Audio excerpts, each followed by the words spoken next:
Welcome back students. तो आज हम लोग फिजिक्स के इलेक्ट्रिसिटी चैप्टर के इम्पोर्टेंट न्यूमेरिकल्स को पढ़ेंगे।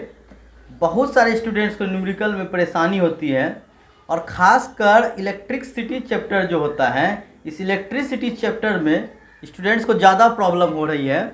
तो बहुत सारे स्टूडेंट्स का डिमांड भी था कि सर एक बार आप न्यूमेरिकल थोड़ा समझा कर बना दीजिए। तो आज मैं आप लोगों के लिए कुछ ऐसे चुनिंदा न्यूमेरिकल्स लाया हूँ विद्युत धारा से रिलेटेड, जो कि आपका काफ़ी इम्पोर्टेंट भी है और साथ में आपका बहुत सारा कन्फ्यूजन भी इस न्यूमेरिकल में क्लियर हो जाएगा। तो चलिए फिर देर किस बात की, शुरुआत करते हैं और ज़रूर वीडियो में अंत तक बने रहें और सारे न्यूमेरिकल को देखिएगा, क्योंकि सारे न्यूमेरिकल में अलग अलग तरह के लॉजिक है और इस लॉजिक को सीखने के बाद आपको विद्युत धारा का बहुत हद तक का प्रॉब्लम क्लियर हो जाएगा। तो आइए यहाँ पर हम लोग शुरुआत करते हैं। तो यहाँ पर हम लोग आज पढ़ेंगे इलेक्ट्रिसिटी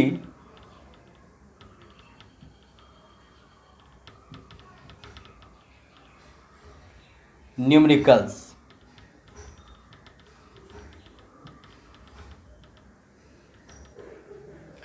ठीक है स्टूडेंट्स, तो यहाँ पर देखिए इसमें क्या होता है कि आपको कुछ मेन फॉर्मूला आपको याद रखना जरूरी होता है। तो दो चार फार्मूला जो मेन है मैं ज़रा वो लिख देता हूँ यहाँ पर। जैसे कि देखिए पहला फार्मूला होता है इसका Q बराबर IT, यानी कि आवेश बराबर धारा गुना समय। इसके बाद आपका होता है W बराबर VQ, यानी कार्य या ऊर्जा बराबर विभव गुना आवेश। Q से आवेश होता है। इसके बाद आपका होता है शक्ति बराबर विभव गुना धारा, P बराबर VI हो जाता है। देखिए उष्मा हीट बराबर होता है I स्क्वायर RT। ठीक है, ये आपका कुछ मेन फार्मूला है और इस फार्मूला पे हम लोग इसका पूरा जो है हम लोग प्रॉब्लम्स को सीखेंगे और इसका यूज करेंगे। तो आइए सबसे पहले हम लोग चलते हैं एक चीज़ को और थोड़ा हम लोग समझ लेते हैं। जैसे कि देखिए यहाँ पर आपसे अलग अलग तरह के क्वेश्चंस पूछे जाते हैं। तो पहला क्वेश्चन यहाँ पर हम लोग चलते, देखिए एक क्वेश्चन है आप लोगों का, आप लोग यहाँ स्क्रीन पर देख रहे होंगे कि 6 वोल्ट बैटरी से गुजरने वाले हर एक कूलम आवेश को कितनी ऊर्जा दी जाती है। तो यहाँ पर हम सबसे पहले क्या करेंगे, क्वेश्चंस को पढ़ना है और क्वेश्चन में क्या इन्फॉर्मेशन दी गई है हम लोग सबसे पहले उसको नोट कर लेंगे। ठीक है, तो जैसे कि 6 वोल्ट का बैटरी है तो वोल्ट को हम लोग V से सूचित करेंगे। तो V बराबर हमारा क्या हो जाएगा, V बराबर हमारा हो जाएगा 6 वोल्ट। ठीक है, अब इसमें कहता है हर एक कूलम, तो कूलम आपका यानी आवेश Q बराबर है 1 कूलम। ठीक है, ये आपको करना है। तो कितनी यहाँ पर ऊर्जा दी जाती है, हमें ऊर्जा निकालना है। तो देखिए सबसे पहले यहाँ पर क्वेश्चन तो देखने में आपको लग रहा होगा कि अलग तरह का है, लेकिन देखिए कितना आसान हो गया अब ये। और देखिए यहाँ पर W बराबर VQ फार्मूला होता है। W बराबर क्या होता है, VQ फार्मूला होता है। तो यहाँ पर V का मान 6 हो गया और Q का मान 1 हो गया। तो यहाँ से हमारा 6 जूल ये हमारा ऊर्जा हो जाएगा। कार्य या ऊर्जा कैसा है, मात्रक जूल होता है, ये तो आप लोग जान ही रहे हैं। तो हम लोग W निकालेंगे तो वो कार्य भी निकल गया या फिर हम उसको ऊर्जा कहते हैं। ठीक है, तो इस क्वेश्चन को तो आप लोग समझ गए। आइए अब हम लोग चलते हैं नेक्स्ट क्वेश्चन की ओर। अब अगला क्वेश्चन पे हम लोग चलेंगे। देखिए अगला क्वेश्चन आपके बहुत, अब धीरे धीरे हम लोग टफ क्वेश्चन की ओर बढ़ेंगे, क्योंकि हल्का क्वेश्चन मैंने एक दो पहले आपको शुरू में इसलिए बता दिया ताकि आप लोग को ज़्यादा परेशानी नहीं हो। अब देखिए हमारा अगला क्वेश्चन है कि आपको बोला जा रहा है कि एक यहाँ पर डायग्राम आप लोग बनाइए जिसमें 2-2 वोल्ट के आपके 3 बैटरी जोड़े गए हैं और यहाँ पर आपको 3 प्रतिरोध इसमें जोड़ना है, 5 ओम, 8 ओम और 12 ओम का। ठीक है, तो देखिए सबसे पहले हम लोग इसका एक आरेख बनाते हैं। आरेख हम लोग कैसे बनाएंगे, यहाँ देख लीजिए। इसमें हम लोग क्या करते हैं, इसे देखिए 1 2 3 हम लोग यहाँ बैटरी जोड़ दिए। 2 वोल्ट 2 वोल्ट 2 वोल्ट का यहाँ पर हम लोगों को 3 बैटरी जोड़ना है। तो इसका देखिए परिपथ हम लोग जब भी तैयार करते हैं इसमें एक कुंजी लगा देते हैं इस तरह से। अब इसमें देखिए नीचे हम लोग 3 इसमें प्रतिरोध जोड़ेंगे। कौन कौन सा प्रतिरोध है, देखिए आपका 5 ओम है, उसके बाद आपका 8 ओम है और इसके बाद आपका यहाँ पर है 12 ओम का 3 प्रतिरोध हम लोग इसमें जोड़ देंगे। ठीक है, तो यहाँ से हमारा क्या होगा, देखिए ये जो धारा इसमें जाएगा तो इसमें आपसे कहा जा रहा है कि प्रतिरोध का मान क्या होगा। ठीक है, तो यहाँ पर जो है आपका यहाँ पर प्रतिरोध का मान आपको ज्ञात नहीं करना है, यहाँ पर आपको धारा का मान ज्ञात करना है कि कितना धारा इसमें प्रवाहित होगा। तो सबसे पहले देखिए हम लोग क्या करते हैं, जब भी आपका प्रतिरोध इस तरह से 3 प्रतिरोध है तो ये कौन सा क्रम हम इसको बोलेंगे। जब देखिए इस तरह सीधे कोई लाइन में इस तरह से प्रतिरोध जुड़ा हुआ रहता है तो हम लोग इसको बोलते हैं श्रेणी क्रम। श्रेणी क्रम में जैसे मान लीजिए इसको R1 मान लिए, इसको R2 मान लिए, इसको R3 मान लिए, तो श्रेणी क्रम में जो हमारा समतुल्य प्रतिरोध होता है वो R बराबर होता है R1 plus R2 plus R3। ये तो आप लोग जानते ही होंगे। यानी यहाँ पर मेरा समतुल्य प्रतिरोध 12, 8, 20, 5, 25 ओम मेरा समतुल्य प्रतिरोध हो गया। ठीक है, अब देखिए यहाँ पर आपको 25 ओम हो गया प्रतिरोध। अब इसके बाद देखिए आपको यहाँ पर 2-2 वोल्ट के 3 बैटरी जोड़े हुए हैं, तो तीनों मिलाकर कितना हो गया हमारा वोल्टेज, मेरा कितना हो गया 6 वोल्ट हो गया ये। अब हम लोग यहाँ पर धारा का मान निकालेंगे, तो धारा हमारा क्या हो जाएगा, I बराबर V बट्टा R होता है। ये तो आप लोग जानते होंगे I बराबर क्या होता है, V बट्टे R होता है।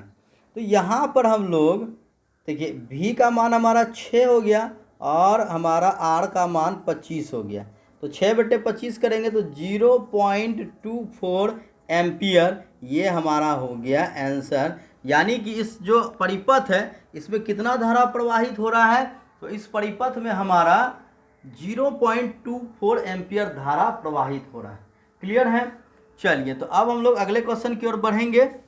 तो यहाँ पर देखिए बहुत इंपॉर्टेंट क्वेश्चन ये सारा है जो कि आपका कंटिन्यू आपके एग्जाम में पूछा जा रहा है, और अब तो खैर आपके ग्रुप डी तक में न्यूमेरिकल क्वेश्चन पूछे जा रहे हैं, एनटीपीसी में तो पूछे ही जाते हैं, इसलिए ये सब सीखना आप लोगों के लिए बेहद ही ज़रूरी हो गया है। और अगर इसमें आप लोग पिछड़ जाते हैं तो काफ़ी आप लोगों को दिक्कतों का सामना करना पड़ सकता है। आइए यहाँ पर देखिए अगला क्वेश्चन आपके स्क्रीन पर आ चुका है। तो यहाँ पर कहा जा रहा है कि 4 ओम, 8 ओम, 12 ओम और यहाँ पर 24 ओम प्रतिरोध को किस प्रकार जोड़े कि निम्नतम प्रतिरोध प्राप्त हो सके। ठीक है, और उस प्रतिरोध का मान भी ज्ञात करना है। देखिए यहाँ पर आपके पास है प्रतिरोध 4 ओम, 8 ओम, 12 ओम और 24 ओम। ठीक है, अब इसे देखिए होता क्या है कि प्रतिरोध को हम लोग 2 तरह से संयोजित करते हैं, ये तो आप लोग जानते हैं। एक होता है हमारा श्रेणी क्रम। श्रेणी क्रम क्या होता है, जिसमें हम लोग क्या करते हैं, सीधे जोड़ देते हैं, जैसे कि ऐसे जाता है। और दूसरा होता है हमारा समांतर क्रम। समांतर क्रम में क्या करते हैं, देखिए एक जगह पे एक बिंदु है, इससे अलग अलग तार हमारा जाएगा। ठीक है, हम लोग जो घरों में परिपथ जो लगाते हैं वो हम लोग समांतर क्रम में लगाते हैं। ये नीचे वाला हमारा समांतर क्रम है और ऊपर वाला हमारा श्रेणी क्रम है। समांतर क्रम इसलिए लगाते हैं क्योंकि इसमें समतुल्य प्रतिरोध यानी कुल मिलाकर बहुत कम प्रतिरोध होता है, इससे तार पर असर कम पड़ता है। लेकिन अगर हम श्रेणी क्रम में जैसे जोड़ेंगे तो क्या होगा, इसी में एक बल्ब लगा दिए, इसी में फिर आगे जाके टीवी जोड़ दिए, इसी में जाकर के फिर हीटर जोड़ दिए, तो ये तार पर बहुत लोड हो जाएगा, प्रतिरोध बहुत हाई हो जाता है। तो यहाँ पे खतरा रहता है इस तार को गर्म होकर पिघल कर खत्म हो जाने का। इसलिए जब भी निम्नतम प्रतिरोध प्राप्त करना होता है तो हम लोग किस में जोड़ेंगे, समांतर क्रम में जोड़ेंगे। आई बात समझ में, निम्नतम प्रतिरोध प्राप्त करने के लिए समांतर क्रम में जोड़ा जाता है। ठीक है, देखिए यहाँ पर अब हम लोग समांतर क्रम में जब जोड़ेंगे तो इसका फॉर्मूला क्या होता है, समतुल्य प्रतिरोध निकालने का। तो समांतर क्रम में आप निकालेंगे तो 1/r बराबर 1/r1। देखिए ये R1, R2, R3, R4 आपका हो गया। तो यहाँ से हमारा 1/4, 1/8, 1/12 और प्लस आपका हो गया 1/24। ठीक है, तो यहाँ से हम लोग क्या करेंगे, 1/r निकालेंगे, ऐसे हमारा 24 ही हो जाएगा। 4 × 24, 8 × 24, 12 दूनी 24, 24 × 24। तो यहाँ पर हमारा जो हो गया 6, 3, 9, 2, 11, 1, 12/24 हो गया। तो 12 कम 12, 12 दूना 24, यानी R बराबर हमारा कितना हो गया, 2 ओम हो गया। ये हमारा समतुल्य प्रतिरोध हो गया। अब यहाँ देखिए आपका जो पर्सनल प्रतिरोध है सबसे कम वो 4 ही है, लेकिन देखिए जब इसको हम जोड़ दिए तो सारा प्रतिरोध 2 ओम हो गया। अब आप सोचिए कि कितना ये बेहतर ये हमारा क्रम है जिसमें हम लोग को घरों में इसी क्रम में जोड़ा जाता है और हमेशा इसी क्रम में हम लोग को विद्युत परिपथ जोड़ना चाहिए। तो क्लियर हो गया, समतुल्य प्रतिरोध यहाँ पर 2 ओम होगा और यही निम्नतम ओम हो जाएगा। इसी को अगर आप श्रेणी में जोड़ दीजिएगा तो 24 12 36 36 8 44 4 48 ओम। देखिए कितना हाई यहाँ पर रेजिस्टेंस हो गया। इससे क्या होगा, आपके विद्युत परिपथ पर हमेशा खतरा बना हुआ रहेगा, ये डेंजर हो जाता है। इसलिए हम लोग इसे किस क्रम में जोड़ेंगे, हमेशा समांतर क्रम में जोड़ेंगे। आइए बढ़ते हैं हम लोग नेक्स्ट क्वेश्चन की ओर। तो नेक्स्ट क्वेश्चन हमारा यहाँ पर फटाफट भेज दीजिए स्क्रीन पर ऑपरेटर महोदय। चलिए तो आपका यहाँ पर नेक्स्ट क्वेश्चन आपके स्क्रीन पर आ गया है, ठीक है, आप लोग देख लीजिए। यहाँ पर सवाल है आपसे कि 20 ओम का एक प्रतिरोध वाला कोई विद्युत इस्त्री है। इस्त्री समझते हैं आप लोग, जिससे हम लोग कपड़ा प्रेस करते हैं। वो कितना प्रतिरोध का है, आर बराबर है 20 ओम का, ठीक है। अब कहा जा रहा है कि 5 एम्पियर ये विद्युत धारा लेता है। कितना लेता है ये आपका, सॉरी आई कितना लेता है, ये धारा 5 एम्पियर लेता है। और इससे आप कहा जाता है कि टी बराबर 30 सेकेंड, 30 सेकेंड में ये जो विद्युत इस्त्री है कितना ऊष्मा उत्पन्न करेगा, ठीक है। यानी आप जब उसको लगाइएगा तो 30 सेकेंड में आप उसको गर्म कीजिएगा तो कितना आपको हीट वो 30 सेकेंड में देने लगेगा, ठीक है। तो जब भी देखिए समय हमेशा आपको सेकेंड में ही रखना है। मान लीजिए अगर यहाँ मिनट होता तो भी हम उसको सेकेंड में ही बदलते, क्योंकि गर्म तो धीरे धीरे होता है, हर सेकेंड में वो गर्म होगा। तो इसलिए क्या होता है, टाइम हमेशा आपको सेकेंड में रखना है। तो जब हम लोग ऊष्मा निकालेंगे तो एक फार्मूला आपको हमने शुरू में बताया था, H बराबर आई स्क्वायर आर टी। हीट बराबर हीट या वर्क, हीट ही वर्क है। तो H बराबर आई स्क्वायर आर टी। तो आई हमारा है 5 गुना 5 स्क्वायर हो गया। अब आर देखिए, आर का मान है 20 और टी का मान है हमारा 30, ठीक है। तो यहाँ से हमारा हो गया 25 25 गुना 50 500 और आपका हो गया 30, यानी 500 और गुना 30 तो आपका 1500, ये हो गया आपका 15,000, ठीक है। यहाँ से आपका हो गया 15,000 हो गया। तो 15,000 आपका ये हो गया जूल। हीट क्या होता है, ऊष्मा और कार्य, इसका दोनों का मात्रक जूल होता है, ये आप लोग जानते हैं। तो देखिए 15,000 है तो हम लोग इसको 1,000 को 1 किलो बोला जाता है, इसको हम 15 किलो जूल भी बोल सकते हैं। ये हमारा आंसर हो गया 15 किलो जूल। ऑप्शन में आपको ऑप्शन के हिसाब से देख लेना, जैसा ऑप्शन रहेगा। तो उम्मीद है कि आप लोग ये चीज़ अच्छे तरीके से समझ रहे होंगे।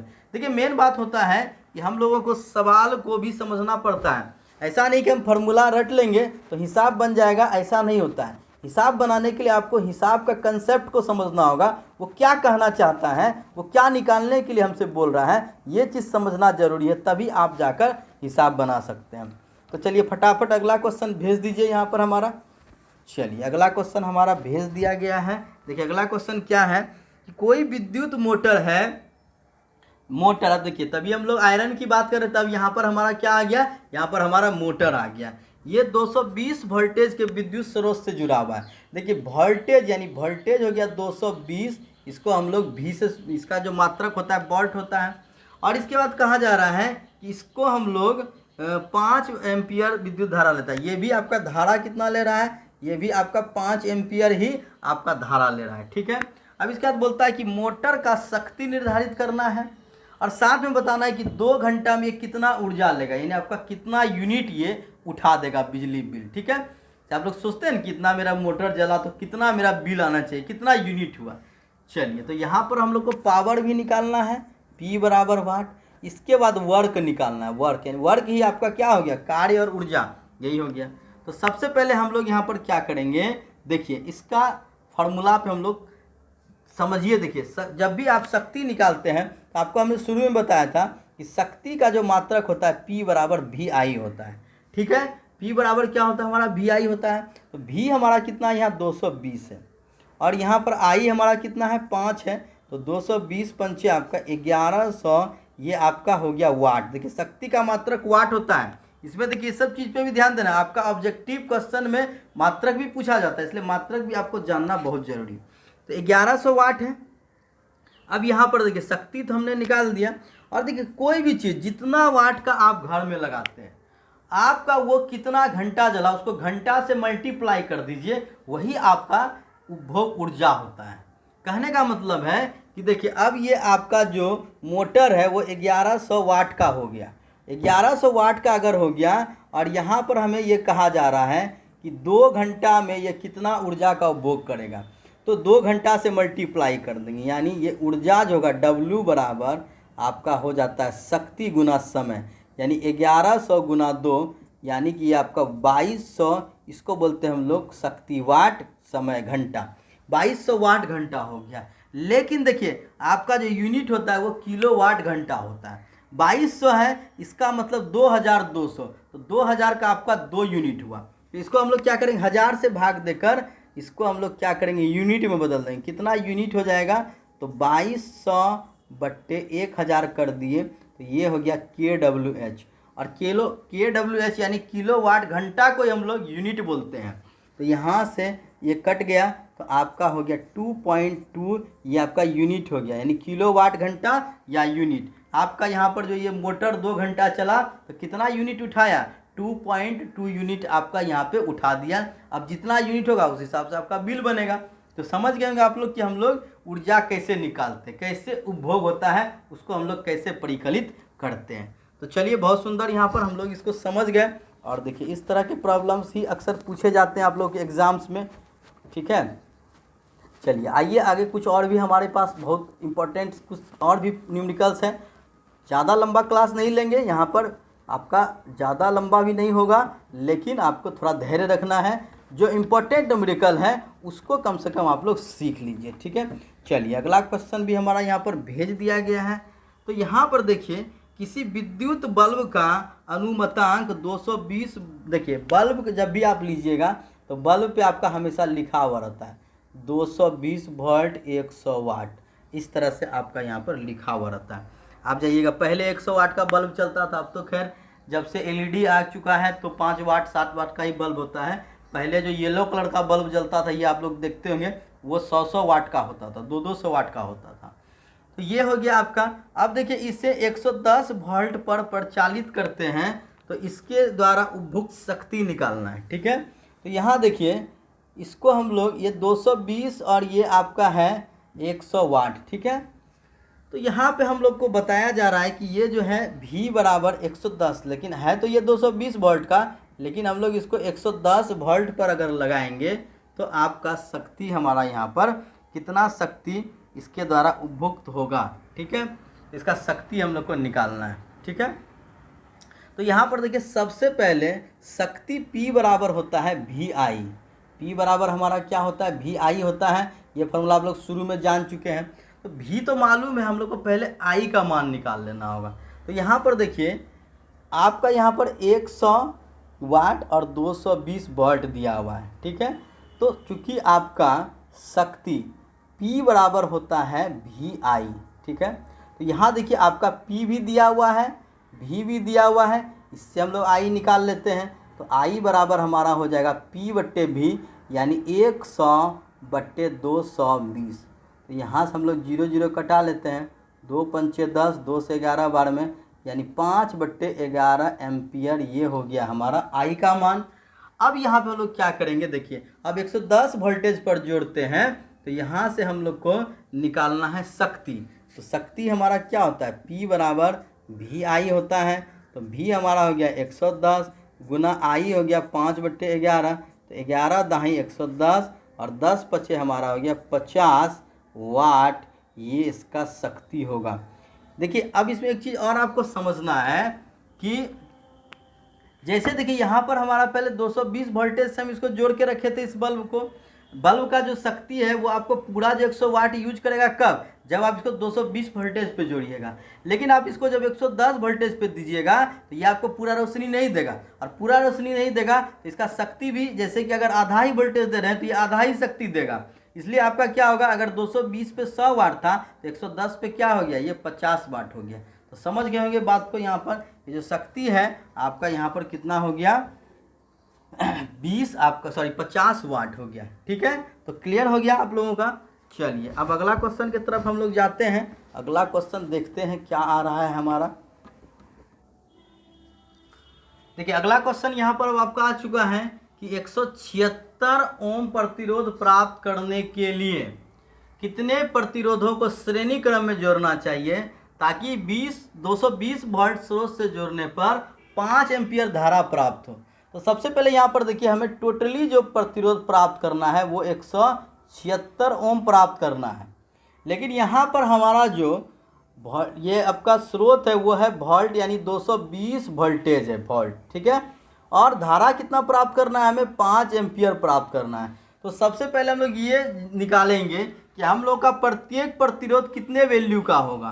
तो यहाँ पर सबसे पहले आर हम लोग निकालते हैं। आर बराबर होता है हमारा V बटे आई, यानी 220 बटे आई हमारा हो गया 5, तो 5 चौके 20, 5 चौके 20, यानी कि 44 ओम का मेरा प्रत्येक प्रतिरोध होगा। अब आप खुद सोचिए कि 176 ओम आपको पुराना श्रेणी क्रम में जोड़ेंगे तो श्रेणी क्रम में सभी तो जुड़ जाएगा। तो एक प्रतिरोध 44 ओम का है और हमें 176 यहाँ पे पूरा करना है, तो कितने प्रतिरोध होंगे, यानी N बराबर समतुल्य प्रतिरोध बाई सिंगल प्रतिरोध कर देंगे, ठीक है। यानी 44 चौके 176 होता है, यानी इसमें हमें कितना प्रतिरोध जोड़ना होगा, 4 प्रतिरोध जोड़ना होगा। क्लियर हो गया ये, यानी 4 44 40 का जोड़ेंगे श्रेणी क्रम में तो 176 ओम हो जाएगा।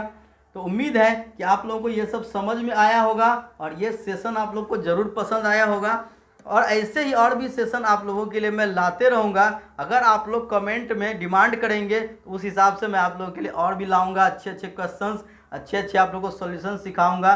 लेकिन अगर आप लोग रुचि दिखाएंगे तो मुझे भी अच्छा लगेगा। तो बिल्कुल यहाँ पर आपका अपना चैनल है विद्या विहार कंपटीशन क्लासेस, और ज़रूर इसमें जुड़े रहिए, लगातार हमारे वीडियो को देखिए और कमेंट कीजिए। हम एक से एक बेहतरीन चीज़ें आप लोग को सिखाते रहेंगे। मिलते हैं एक और नए अच्छे वीडियो के साथ, तब तक के लिए गुड बाय, जय हिंद, जय भारत।